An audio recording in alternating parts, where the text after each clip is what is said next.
안녕하세요. 오늘도 사연 투부를 찾아주셔서 감사합니다. 오늘의 사연 시작하겠습니다. 안녕하세요. 전 작은 사업체를 운영하고 있는 60대 남성입니다.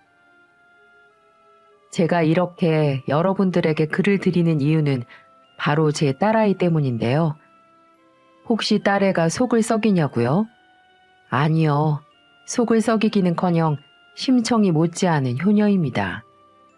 자식이라곤 외동딸 하나밖에 없지만 오로지 엄마 아빠만 생각하는 착하고 예쁜 딸이죠. 사실 제 딸아이와 저희 부부에겐 특별한 인연이 숨겨져 있습니다. 어떻게 생각해보면 너무나 신기하고 또 어떻게 생각해보면 운명처럼 이어진 것 같은 딸아이와의 인연을 공개해보려고 합니다. 저는 어릴 적 큰 배의 선장이었던 아버지 덕택에 제법 유복한 환경에서 자랄 수 있었어요. 다만 아버지 얼굴을 1년에 한두 번 볼까 말까 했던 건 아쉬운 일이었지만 남부럽지 않게 살 수 있다는 것만 해도 참 축복받은 일이었죠. 저희는 커다란 2층 집에서 살았고요.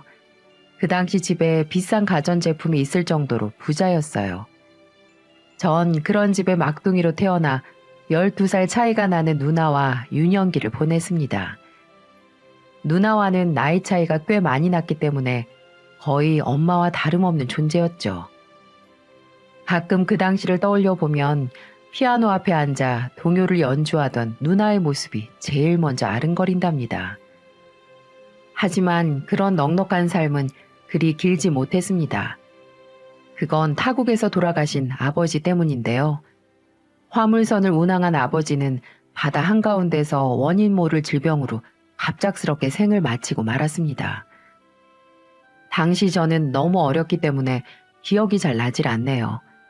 제가 확실히 기억하는 건 아버지가 유명을 달리하시는 바람에 집안의 가세가 점점 기울었고 남편을 잃고 주변 사람에게 사기까지 당한 엄마는 정신줄을 놓고 실성해 버렸다는 것이었죠. 머리를 풀어헤친 엄마가 절 보며 실없이 웃던 모습이 기억납니다. 나중에 누님이 말씀해 주셨는데 엄마는 외할아버지 손에 이끌려 정신병원에서 쓸쓸히 생을 마감했다고 하더군요. 부모님의 불행에 가장 큰 영향을 받은 건 바로 저와 누나였습니다. 피아니스트를 꿈꿨던 누나는 어린 동생을 책임져야 하는 가장이 될 수밖에 없었고 부모를 잃은 아이들을 이용해 먹으려는 어른들 때문에 세간 살림은 남아나질 않았답니다. 당시 막 20살이 된 누나는 어린 동생인 저의 엄마가 되어주었죠. 작은 회사에 격리 일을 하면서 집안 살림과 저까지 보살펴야 했으니 여간 고된 일이 아니었을 겁니다. 누나가 퇴근할 때까지 돌아오기만을 기다렸던 기억이 선명하네요. 생선 한 마리를 사온 누나는 배를 곪고 있는 동생을 위해 부랴부랴 밥을 짓습니다. 무청을 넣은 고등어 조림은 그 어떤 음식보다 맛있었죠. 내 동생 배 많이 고팠지? 누나가 늦게 와서 미안해. 오늘은 우리 동생이 좋아하는 고등어 조림이다. 밥 많이 먹고 어서 크거라. 그리고 부모 없다고 어디서 무시당하지 말고. 그럼 하늘에 계신 엄마 아빠가 많이 슬퍼할 거야. 에이 누나, 나 우리 학교에서 키도 크고 힘도 세서 나 부모 없다고 욕하고 무시하는 사람 없어. 그러니까 누나도 내 걱정 말고 제발 좀 본인 인생 좀 사세요. 에휴, 내 동생이 언제 이렇게 철이 들었을까. 그래. 누나도 힘내서 우리 잘 한번 살아보자. 그 대신 공부 열심히 해야 된다. 누난 있잖아. 네가 내 인생의 전부고 삶의 이유야. 그러니까 아프지 말고. 알았지? 누님은 항상 요즘 세상에 20살 초반 갓 어린 나이에도 동생을 먼저 챙겨주고 내가 먼저 밥숟가락을 들어야 나중에서야 밥을 먹는 그런 사람이었어요. 손으로 김치를 찢어주고 고기를 발라주고 엄마의 빈자리를 메꿔주기 위해 언제나 저를 위해 희생해주는 그런 천사 같은 여자였습니다. 이런 누님 때문에 부모를 잃었어도 제가 버틸 수 있는 가장 큰 이유였어요. 누님의 그런 희생 때문에 저는 무사히 학창시절을 보낼 수 있었습니다. 하지만 뻔한 형편에 대학은 꿈도 꾸지 못했고 고등학교를 졸업하자마자 박스 공장에 취직을 해서 돈을 벌었죠.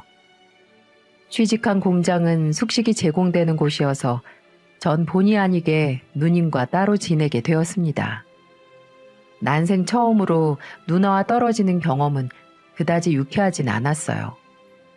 하지만 이제 누님도 동생 뒷바라지는 그만하고 당신의 인생을 살길 바랬기 때문에 차라리 잘 됐다는 생각도 들더라고요.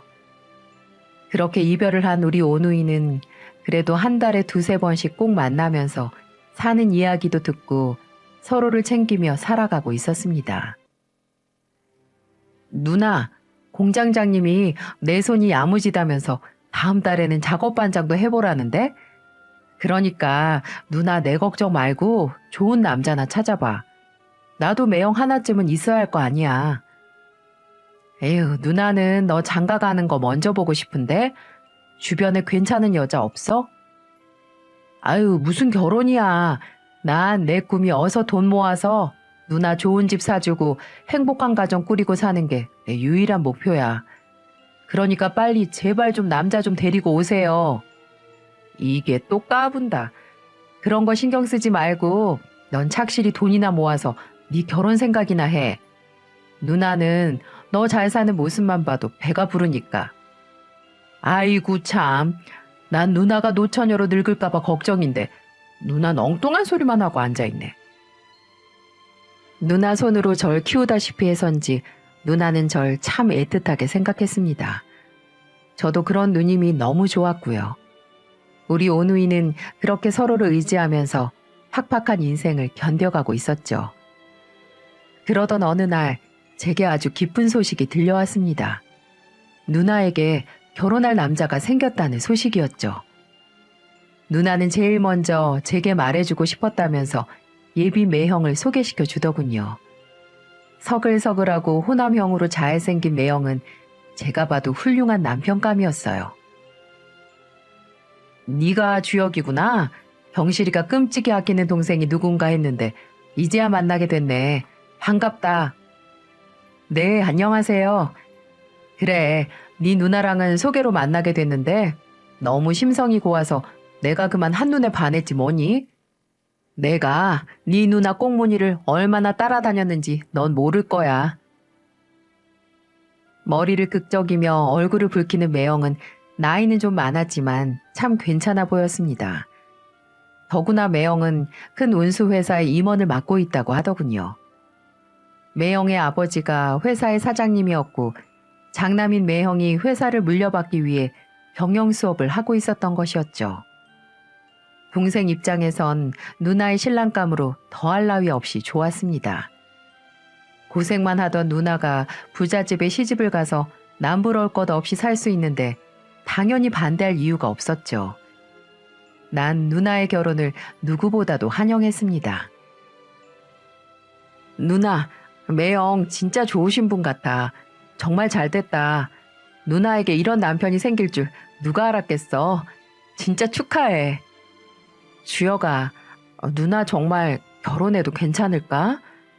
그게 무슨 소리야. 당연히 괜찮고 말고.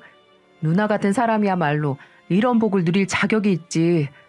누나, 나도 이제 곧 군대 가야 하고 내 밥벌이쯤은 할 수 있으니까 이젠 내 걱정 말고 누나 인생 살아. 그게 내 마지막 바람이야. 알았지? 주혁아. 눈물을 글썽이던 누나가 제 손을 꼭 붙잡으며 고맙다고 말하더군요. 고맙긴 뭐가 그렇게 고마울까요? 진짜 고마운 사람은 바로 접니다. 누나가 아니었다면 전 여기까지 올 수조차 없었을 겁니다. 그렇게 누나는 멋진 매형과 결혼을 했고 옛날 우리가 살던 큰 집과 비슷하게 생긴 곳에 신혼살림을 차렸습니다. 그렇게 누나의 행복한 신혼은 시작이 되었고 전 누나의 그런 모습을 보면서 한동안은 얼마나 기뻤는지 몰라요. 누나는 매형이 너무 잘해줘서 행복하다며 이제는 너만 잘 살면 된다고 입버릇처럼 말을 해주었어요. 전 비로소 누나가 본인의 인생을 사는 것 같아서 참 좋았습니다. 이제 누나가 어깨에 놓인 무거운 짐을 내려놓고 행복하기만을 바랬죠. 그리고 결혼한 지 얼마 후에 소중한 조카를 낳았습니다. 제 조카는 누나를 닮아서 엄청 예쁘게 생겼어요. 저렇게 작고 예쁜 아이가 제 조카라는 사실이 믿어지지가 않더군요. 또랑또랑한 눈으로 저와 눈을 맞추는데 얼마나 예쁘던지 조카와의 첫 만남은 아직도 잊지 못할 만큼 좋은 기억으로 남아있네요. 적어도 제 눈에는 누나가 행복해 보였습니다. 큰 회사를 운영하는 부잣집 매형이 있었고 이제 천사 같은 딸도 있었으니까요. 이제 제 인생만 잘 살면 될 거라고 생각했죠. 돈도 벌고 좋은 여자도 만나서 가정도 꾸리고 누나처럼 아이도 낳고요. 그렇게 누나와 저는 각자의 행복을 위해서 열심히 살았습니다. 그리고 젖먹이 조카가 삼촌 삼촌 하고 부를 만큼 세월이 금방 지났네요. 저도 그 사이 공장에서 함께 일을 하던 아가씨와 눈이 맞아서 살림도 차렸고요. 공장 근처에 작은 집 한 칸을 얻어서 그럭저럭 나쁘지 않은 인생을 살았습니다. 그러면서도 전 가끔 누나네 집을 찾곤 했어요. 조카도 볼 겸 사는 이야기도 할 겸 서로 떨어져 지내고 있으니까 일부러라도 더 누나를 만나는 거죠. 그날도 쉬는 날에 맞춰 누나를 만났는데 그날따라 이상하게 누나 안색이 너무 안 좋은 겁니다. 어디 몸이 아픈가 싶어서 누나에게 물었죠. 누나, 어디 아파? 안색이 안 좋은데? 아니야, 괜찮아. 아닌 게 아닌데? 혹시 무슨 일 있어? 별일 없어. 어서 밥이나 먹어. 아니라곤 하지만 아무래도 이상합니다. 평생 같이 산 누나인데 왜 그런 기색을 제가 모르겠어요. 느낌이 이상해서 누나를 자세하게 살폈는데 팔이 시퍼렇게 멍이 들어있는 게 아니겠습니까? 누나, 팔이 왜 이래? 언제 다쳤어? 그거 지난번에 넘어져서 그런 모양이다. 무슨 소리야? 넘어져서 난 상처가 아닌데. 설마 누나... 흔들리는 누나의 눈빛을 보자마자 대번에 알았습니다.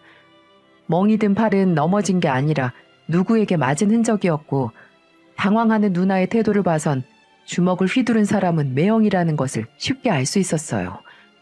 화가 머리 끝까지 나더군요. 설마 매형이 누나를 때려? 아니, 그게 아니라. 아니긴 뭐가 아니야? 누가 봐도 딱 맞은 상처구만.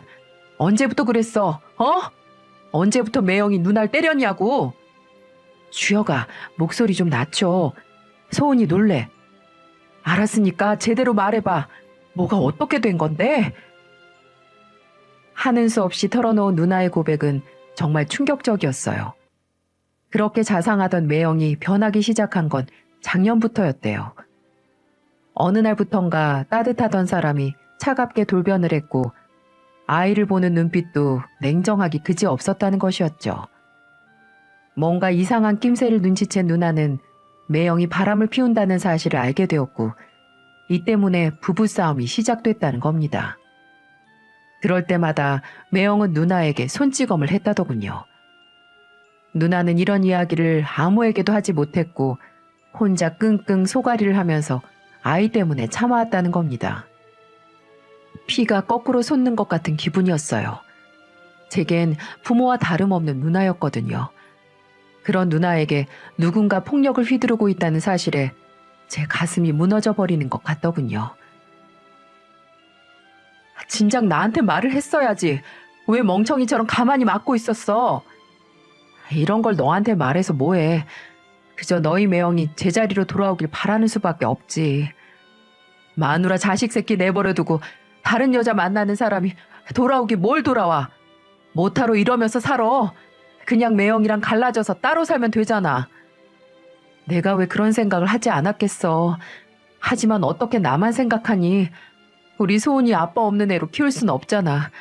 내가 조금만 참으면 아무 일도 없는 것처럼 살 수 있잖아. 아휴, 정말 바보 같은 누나입니다. 엄마에게 손찌검을 하는 아빠라면 조카도 싫다고 말할 겁니다. 하지만 누나는 생기를 잃어버린 앙상한 나무처럼 참고 견디겠다고 생각한 것이었죠. 전 이대로 누나를 내버려 둘 수가 없었어요. 그 길로 당장 매영 얼굴을 보러 갔죠. 하지만 매영은 뻔뻔한 태도로 일관하더군요. 그래 처남, 나 솔직히 애 엄마한테 애정 없어. 지금 나한텐 애도 필요 없고 애 엄마도 필요 없다고. 그래서 이혼하자고 했는데도 싫대. 그런데 나보고 어쩌라고? 그걸 지금 말이라고 해요? 가정 있는 사람이 바람 피워놓고 뭐가 잘났다고 큰 소리를 칩니까? 그리고 누나한테 주먹질까지 했다면서요? 매영이 뭔데 우리 누나를 때려요? 예? 나 이제 자네 누나랑 깨끗하게 이혼하고 살고 싶어. 그 여자랑 낳은 자식도 없는 셈 치고 싶다고. 뭐라고? 이 자식이 정말 그걸 말이라고? 저 역시 성질을 이기지 못하고 말이 통하지 않는 매영과 한바탕 드자비질을 벌이고 말았습니다. 매영이 이런 사람인 줄 알았다면 누나의 결혼을 절대 반대했을 텐데요. 매영의 실체를 알아보지 못한 저도 죄책감이 들더군요. 그동안 누나가 얼마나 힘들었을지를 생각하면 마음이 찢어질 듯 아팠습니다. 전 누나를 설득했어요. 가정을 지킬 생각은 눈꼽만큼도 없는 사람한테 매맞아가면서 살지 말고 그냥 소은이랑 둘이 살면 안 되겠냐고요. 누나는 긴 한숨과 함께 고개를 가로저었습니다. 아빠를 잃었던 경험이 있는 누나에겐 자기 자식만큼은 아빠 없는 자식으로 만들고 싶지 않았던 모양이었어요. 하지만 누나는 알지 못했습니다. 이미 소은이는 아빠를 잃은 것과 다름없다는 사실을 말이죠. 하지만 몇 번의 부침과 설득 끝에 누나는 결국 홀로 서기를 선택했습니다. 이혼을 바라던 매영은 쾌재를 부르면서 이혼 서류에 도장을 찍었고요. 전 정말 잘된 일이라고 생각했습니다. 당시에는 여자로서 이혼이라는 게 쉬운 선택은 아니었지만 그런 남자 사는 것보단 100번 낫다고 생각했어요. 여태껏 누나가 날 돌보았으니까 이제 제가 누나와 조카를 돌보면서 살겠다고 다짐을 했죠. 그러면 모든 게 다 해결될 거라고 생각했습니다. 하지만 어리석게도 전 누나가 앓고 있는 마음의 병을 조금도 눈치채지 못했습니다. 매영과 헤어지고 반년쯤 지났을 거예요. 무서운 비가 혹도 많이 오는 밤이었죠. 밤 늦은 시가 갑자기 울리는 전화벨 소리에 깜짝 놀라 수화기를 들었죠. 수화기 너머로 들려오는 누님의 목소리는 그렇게 어두울 수가 없었습니다. 여보세요? 주여가 누나야. 누나? 이 시간에 갑자기 웬 전화야? 무슨 일 있어? 주여가 나 부탁 하나만 해도 될까? 뭐? 부탁? 느닷없이 그게 무슨 소리야? 나 아무래도 견딜 수가 없어. 이러다가 내가 소은이한테 무슨 짓을 벌일까봐 두려워. 누나, 갑자기 그게 무슨 말이야? 알아듣게 설명 좀 해봐. 주여가 우리 딸 잘 부탁해. 누나는 그런 말을 남기고는 전화를 툭 하고 끊어버렸어요. 누나 목소리에서 느껴지던 불안감을 도저히 떨칠 수가 없었습니다. 전 쏟아지는 비에 젖는 줄도 모르고 누나 집으로 정신없이 달려갔어요. 집안에는 혼자 덩그러니 잠들어 있는 조카만 있더라고요. 누나는 온데간데 없이 사라지고 없었습니다. 전 조카를 아내에게 맡겨두고 누나를 찾기 위해 근처를 샅샅이 뒤졌지만 그 어디에서도 누나의 모습을 찾을 수가 없었습니다. 그리고 비가 그치고 난 다음 날 인근 저수지에서 싸늘하게 식은 누나의 모습을 발견할 수 있었어요. 죽을 것만 같았습니다. 아니, 미칠 것만 같았어요. 너무 아프고 괴로웠어요. 이 세상이 너무 원망스러웠습니다. 이 세상에서 나의 유일한 가족이었던 누나. 누나는 그렇게 허망하게 스스로 세상을 떠나고 말았습니다. 얼마나 가슴을 치며 울었는지 몰라요. 울다가 쓰러져 잠들고 또 울다가 오열하고. 누나, 제발 좀 일어나 보란 말이야. 나보고 씩씩하게 잘 살자면서 부모 없이 자랐어도 꿋꿋이 이겨내보자면서 왜 이렇게 누워있는 건데? 나 이제 어떻게 살라고? 나 이제 누굴 의지하면서 살아야 되냐 말이야.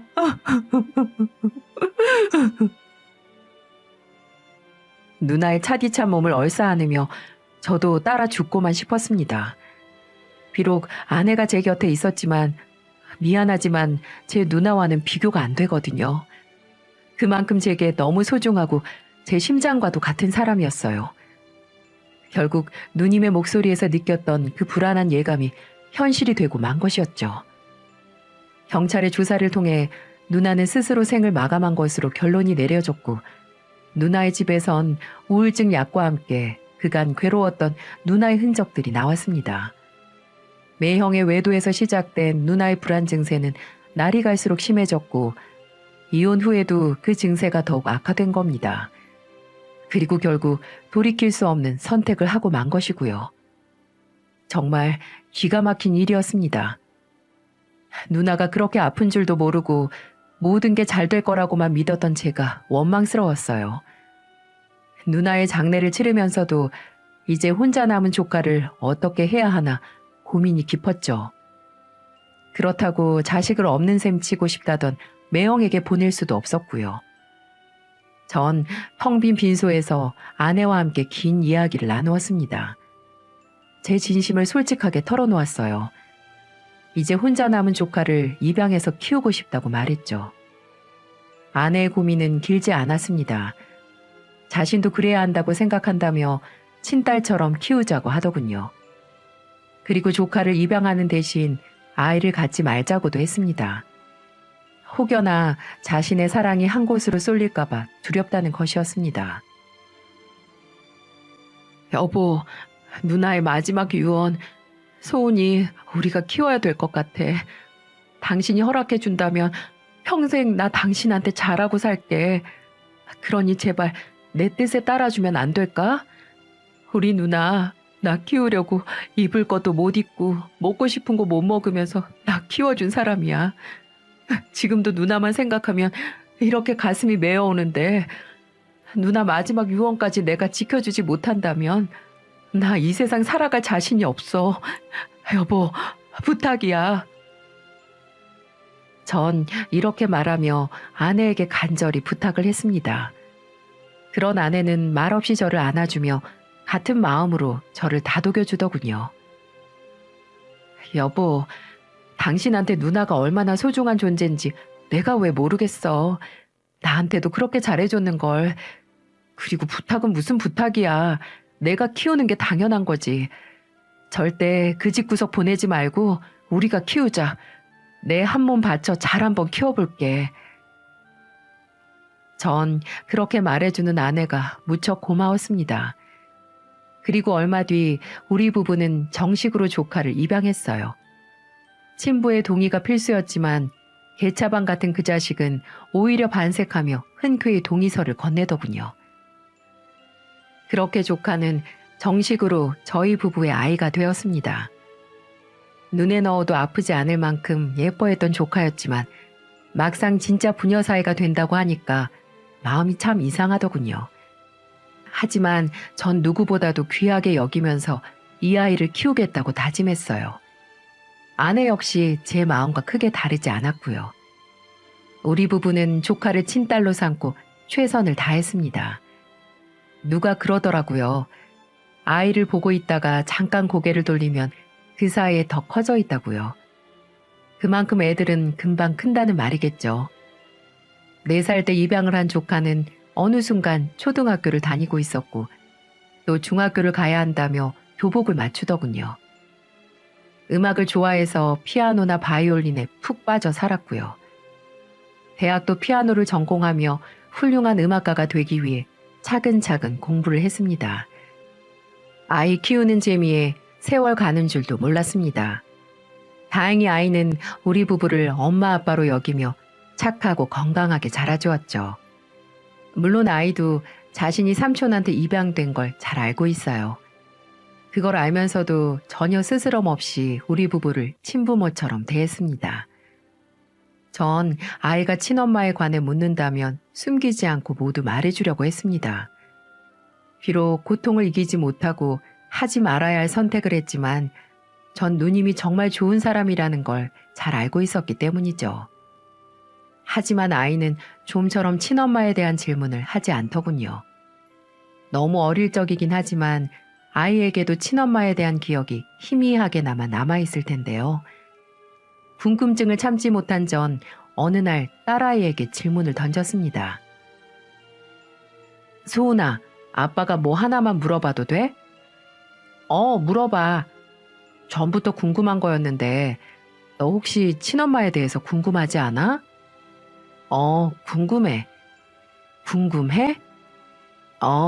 친엄마가 어떤 사람이었는지, 날 얼마큼 사랑했었는지, 내 얼굴이랑 비슷하게 생겼는지 여러 가지가 궁금해. 그런데 왜 지금까지 묻지 않았어? 내가 친엄마에 대해서 물어보면 엄마 아빠가 아플까봐 그래서 안 물어봤어. 아이의 대답을 듣는데 괜스레 제 가슴이 먹먹해집니다. 아이는 저희 마음까지 살피느라 질문을 하지 않은 거였어요. 깊은 속마음이 제 친엄마와 꼭 닮아있더군요. 전 그날 아이에게 누나의 모든 것에 대해서 이야기를 해주었는데요. 자신을 희생하면서 어린 동생을 보살폈던 일, 피아노 치는 걸 너무 좋아해서 피아니스트가 꿈이었다는 것도, 항상 모든 사람들에게 친절하고 예쁜 사람이었다는 것까지 전부 들려주었죠. 제 이야기를 듣는 아이의 표정이 밝더군요. 자신을 낳아준 친엄마가 좋은 사람이라는 게 무척 좋았었나 봅니다. 친엄마도 피아노를 좋아했구나. 나랑 똑같네. 그래서 아빠도 네가 피아노를 한다고 했을 때 좀 놀랐어. 아쉽다. 친엄마도 끝까지 피아노를 쳤으면 좋았을걸. 아마 그랬다면 틀림없이 유명한 피아니스트가 됐을 거야. 음악에 대한 재능에다가 속 깊고 배려심 넘치는 성격까지 딸에는 누나의 좋은 유전자를 모두 물려받았죠. 비뚤어지지 않고 바르게 자라주는 것만 해도 감사한 일인데 이렇게 훌륭하게 성장해 주어서 우리 부부는 더할 나위 없이 기쁘게 생각했습니다. 하지만 그렇게 아무 근심이 없이 지내던 우리 부부에게 아주 큰 사건이 벌어지고 말았죠. 음악 공부를 위해 유학을 준비하던 딸애가 느닷없이 결혼을 하겠다며 선언을 한 겁니다. 이제 겨우 대학을 졸업한 애가 갑자기 결혼이라뇨. 제 심장이 쿵 하고 내려앉는 것만 같더군요. 뭐라고? 결혼? 소은아, 이제 겨우 24살인 네가 갑자기 무슨 결혼이야? 아빠, 그렇게 됐어. 근데 정말 좋은 사람이야.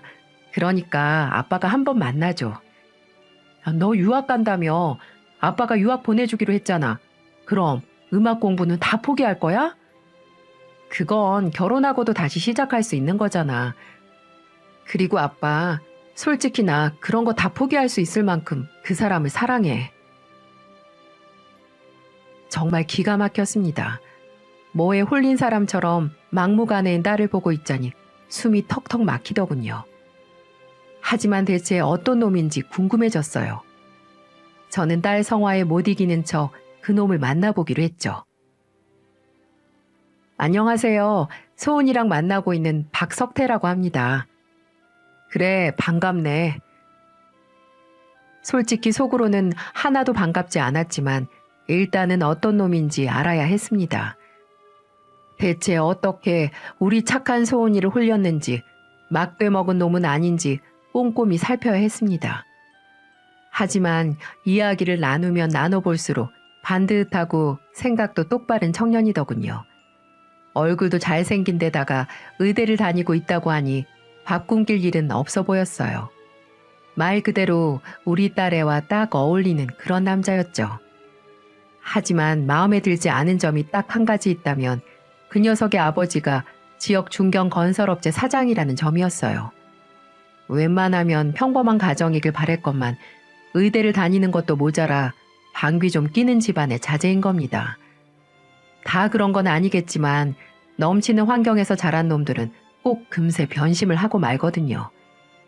지금이야 하늘의 별도 따다 줄 것처럼 굴지만 뭔가 마음에 들지 않는 점이 생기면 확 돌변을 하고는 조강지처를 헌신짝처럼 버리곤 하니까요.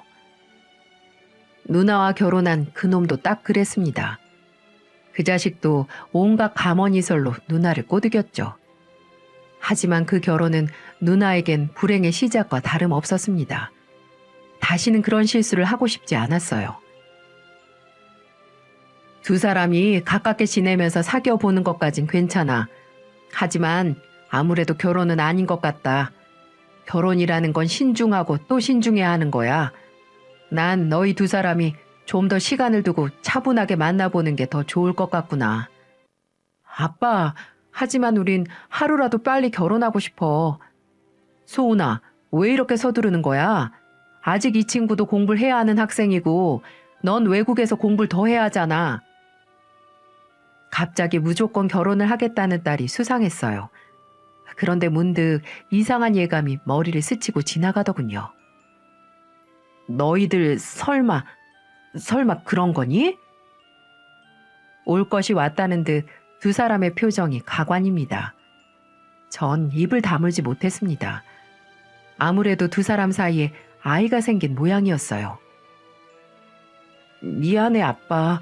그럴 생각은 아니었는데 나도 모르게 그렇게 됐어. 죄송합니다, 장인어른. 정말 미치고 팔짝 뛸 노릇입니다. 이것들이 넘지 말아야 할 선까지 넘은 겁니다. 이제야 급하게 결혼을 하겠다고 나선 것이 납득이 되더군요. 그러니까 너희 둘 사이에 아이가 생겼다는 말이니? 진짜? 애들이 제 눈치를 보며 고개를 주걱거리더군요.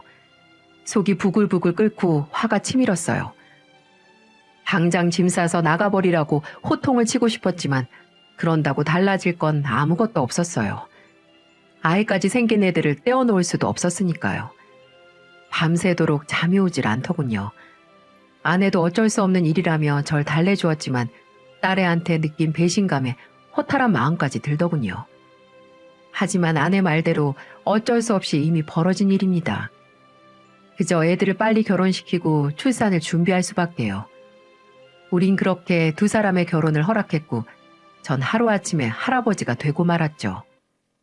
처음에는 속이 상해 죽을 것 같았지만 애들을 결혼시키고 난 뒤 잘 사는 모습을 보니까 그런 마음도 거짓말처럼 잊혀지더군요. 딸애는 자기랑 꼭 닮은 딸을 낳았고요. 사위는 의대를 잘 졸업하고 대학병원에 취직을 했죠. 가정을 꾸린 딸내외는 행복하게 잘 살았습니다. 딸애가 아이를 키우느라 유학을 포기한 일이 안타깝긴 했지만 어떤 선택이든 딸이 행복하면 된 거라고 생각했어요. 먼저 세상을 떠난 누나도 하늘에서 내려다보면서 저한테 잘했다고 말하고 있을 겁니다. 나이가 들면 시간이 빨리 간다더니만 눈 깜짝할 사이에 손녀는 벌써 초등학교 3학년이 됐습니다. 지 엄마 닮아서 애교도 많았고 할아버지라면 껌뻑 죽을 만큼 아주 사랑스러운 손녀였죠. 이따금씩 제가 있는 곳에 내려와서 며칠 머물다 가곤 했는데요. 그때마다 귀여운 손녀 보는 맛에 푹 빠지고 만답니다. 전 어렸을 때부터 배운 실력을 쌓아서 박스 공장을 운영하고 있었는데요. 주문량이 많아서 공장은 늘 바쁘게 돌아갔죠. 모처럼 사위가 내려왔는데 공장이 바쁘니까 일손을 돕는다고 나서더군요.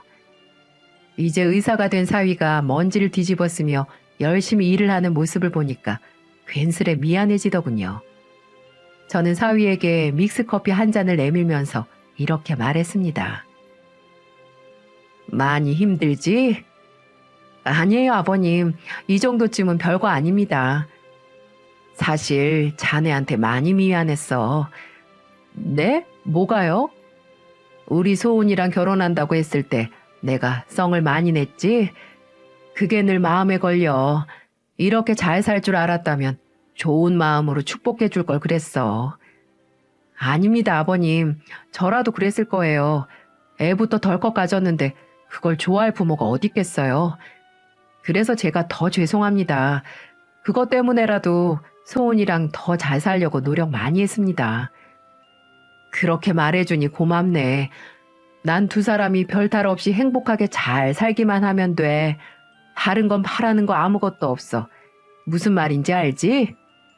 예, 걱정 마세요.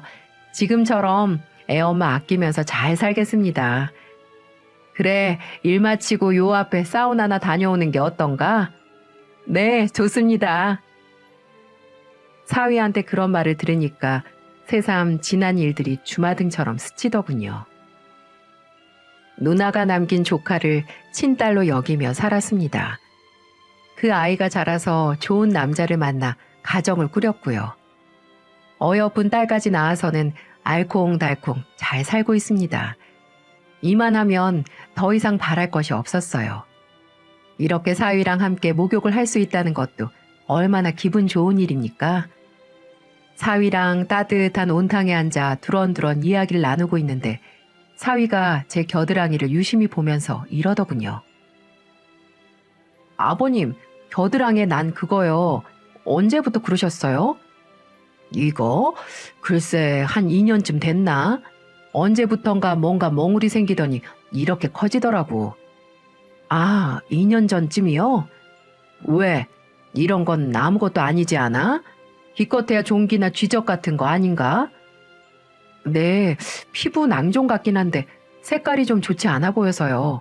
혹시 아버님 시간 되시면 저 서울 올라갈 때 함께 올라가실래요? 제가 그것 좀 봐드릴게요. 서울까지? 의사 사위는 이런 작은 혹도 신경이 쓰이는 모양이었어요. 바쁜 공장을 며칠씩 비워야 한다는 게 내키지 않아서 거절을 했는데 사위는 고집을 꺾지 않더군요. 검사도 할 겸 이참에 딸 집도 구경하자면서요. 딸과 손녀까지 합세해서 조르는 통에 결국 그러기로 했습니다. 그리고 며칠 후 사위의 대학병원에서 검사를 받게 되었는데요. 전 예상치 못하게 충격적인 검사 결과를 받아보게 되었습니다. 별거 아닌 줄로만 알았던 그것이 악성 흑색종이었고 피부 표면 아래까지 침투를 한 바람에 림프절 수술까지 해야 한다는 것이었죠. 결국 피부암의 일종이라는 것이었어요. 게다가 자칫 다른 장기에게까지 전이가 될 가능성이 있다는 말에 가슴이 덜컥 내려앉았습니다. 그저 고약한 점이나 종기 정도로만 생각했는데 이게 피부암일 줄은 꿈에도 몰랐습니다. 사위가 유심히 본 덕택에 빨리 발견을 할 수 있었던 것이었죠. 사위와 의논을 해서 수술 날을 잡았고 며칠 후 바로 수술에 들어갔습니다. 사위가 직접 집도한 수술은 성공적으로 끝났고 검사 결과 다행히 다른 곳으로 전이는 되지 않은 것으로 진단이 되었어요. 흑색종은 그냥 별거 아닌 것처럼 가볍게 넘기는 경우가 많아서 조기 진단이 드물고 병을 키우는 일이 잦다고 합니다. 저부터도 그렇게 생각했으니 이렇게라도 발견한 것이 천만다행이었어요. 사위가 그냥 지나치지 않고 꼼꼼하게 신경을 써준 덕택이었죠. 전 지금도 사위를 만나면 사위 덕분에 사는 인생이라고 추켜 세워주곤 한답니다.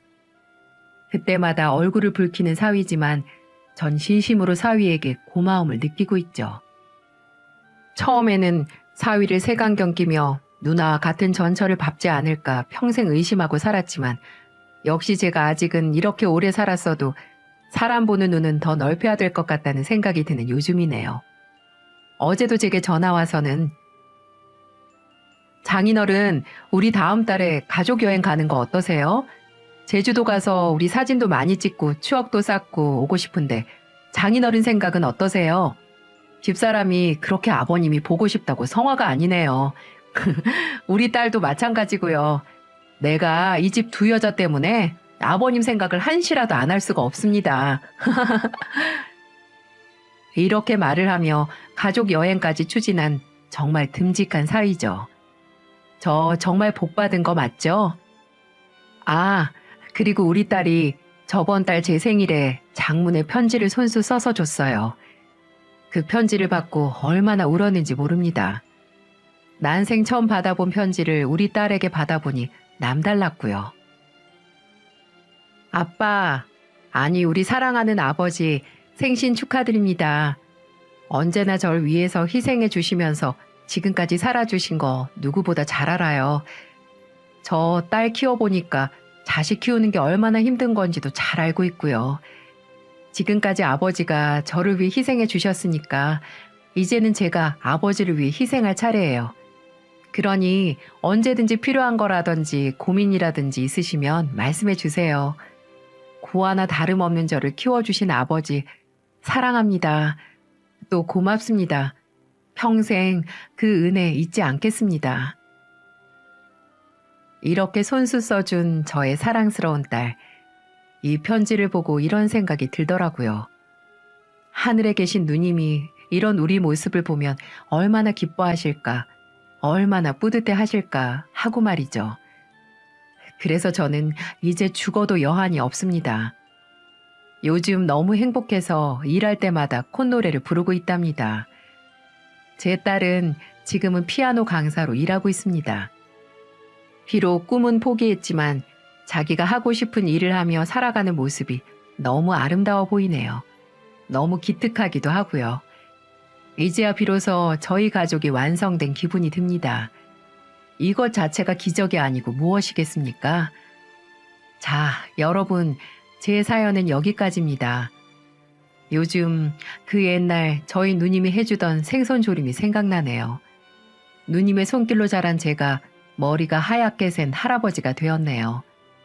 언젠가 누님을 만나는 날이 오면 생선조림을 해달라고 졸라볼 생각입니다. 그때는 웃으면서 누님을 만날 수 있겠죠? 마지막으로 제가 좋아하는 명언 중에 이런 말이 있습니다. 가족들이 서로 맺어져 하나가 되어 있다는 것이 정말 이 세상에서의 유일한 행복이다. 이걸 보시는 애청자분들도 오늘 한 번쯤은 가족이라는 단어를 되새겨보는 뜻깊은 하루를 보내셨으면 좋겠습니다. 애청자분들의 가정에 평화가 깃들길 바라봅니다.